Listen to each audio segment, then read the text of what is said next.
दोस्तों सोचिए, अगर 1991 में भारत की अर्थव्यवस्था गिर जाती तो आज हम किस जगह होते।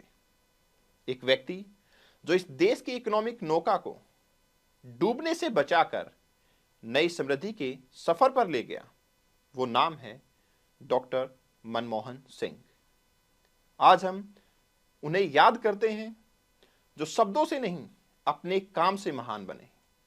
26 सितंबर 1932 को ब्रिटिश इंडिया के गाह पंजाब में एक गरीब सिख परिवार में जन्मे डॉक्टर मनमोहन सिंह का जीवन एक कहानी है, सपनों की, संघर्ष और सफलता की। एक ऐसे व्यक्ति की कहानी जिन्होंने बिना किसी शोर के अपने कर्म और दृढ़ता से भारत को नए आकाश तक पहुंचाया। 1991 का आर्थिक संकट, जब भारत के पास सिर्फ 15 दिन का फॉरेन रिजर्व बचा था और आईएमएफ से बेलआउट के बिना कोई रास्ता नहीं था, तब डॉक्टर मनमोहन सिंह, जो उस समय फाइनेंस मिनिस्टर थे, उन्होंने बोल्ड इकोनॉमिक रिफॉर्म्स इंप्लीमेंट किए। फॉरेन डायरेक्ट इन्वेस्टमेंट का रास्ता खोला गया, जो नए बिजनेस और एम्प्लॉयमेंट के लिए भारत के द्वार खोल गया। इंडस्ट्रियल लाइसेंसिंग सिस्टम को खत्म किया गया, जो लाइसेंस राज के नाम से जाना जाता था और ग्रोथ को रोक रहा था। भारत को ग्लोबल ट्रेड और इन्वेस्टमेंट हब बनाने के लिए ग्लोबलाइजेशन को अपनाया गया। बैंकिंग और इंश्योरेंस सेक्टर में रिफॉर्म्स किए, जो आज के डिजिटल इंडिया के लिए एक मजबूत आधार बने। उनके रिफॉर्म्स के कारण भारत ने अपने जीडीपी को 1991 के $270 बिलियन से 2023 के $3.7 ट्रिलियन तक ले जाने का सफर तय किया। आज हम दुनिया के सबसे तेज ग्रोइंग इकोनॉमी में से एक आते हैं। ये सब डॉक्टर सिंह के विजन और पॉलिसी मेकिंग का नतीजा है।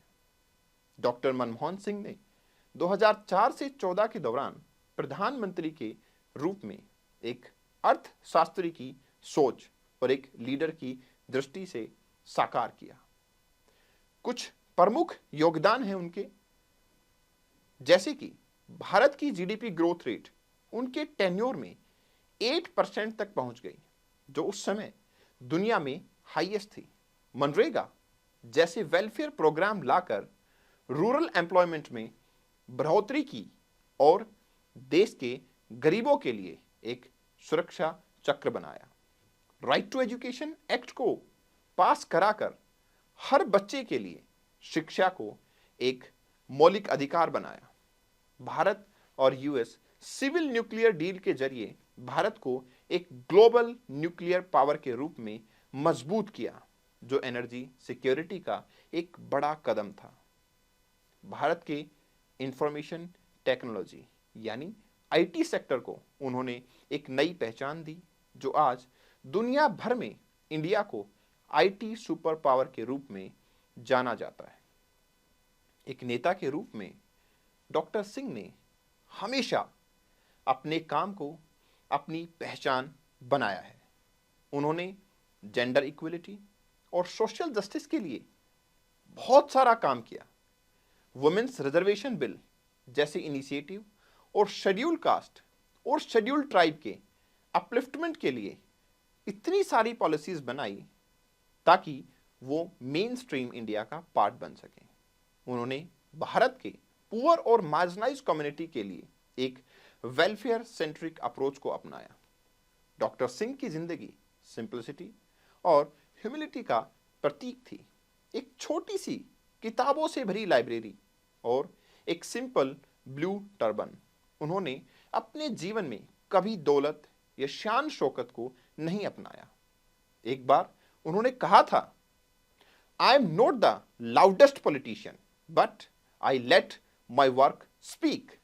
लेकिन यह भी सच है कि उनका टेन्योर करप्शन स्कैंडल्स जैसे 2G स्कैम और कोलगेट कंट्रोवर्सी से घिरा रहा, पर डॉक्टर सिंह खुद ईमानदार थे, लेकिन उनकी चुप्पी और कुछ सरकारी फैसले उनके विरोधियों के लिए मौका बन गए। फिर भी उनका विजन और काम कंट्रोवर्सीज के परे एक महान उदाहरण बनकर रहा इंडिया के अंदर। आज भी देश उन रिफॉर्म्स के लाभ उठा रहा है। दोस्तों, डॉक्टर मनमोहन सिंह सिर्फ एक व्यक्ति नहीं, एक युग थे। उन्होंने दिखाया कि लीडरशिप का मतलब सिर्फ शब्दों का तमाशा नहीं है, बल्कि आर्थिक सुधार और जन कल्याण एक लीडर का असली अस्तित्व दिखाते हैं। भारत की आईटी इंडस्ट्री से लेकर ग्लोबल इकोनॉमिक पार्टनरशिप तक उनका योगदान हर जगह दिखाई देता है। उनका जीवन हमें सिखाता है कि सिंप्लिसिटी, ऑनेस्टी और हार्ड वर्क से कुछ भी संभव है। डॉक्टर मनमोहन सिंह जी आज हमारे बीच नहीं है, लेकिन उनकी सोच और उनका काम भारत के हर कोने में जीवित है, जीवित था और जीवित रहेगा।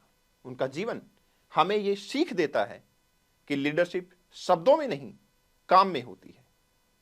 आपको भारत मां की तरफ से कोटि कोटि नमन। ओम शांति।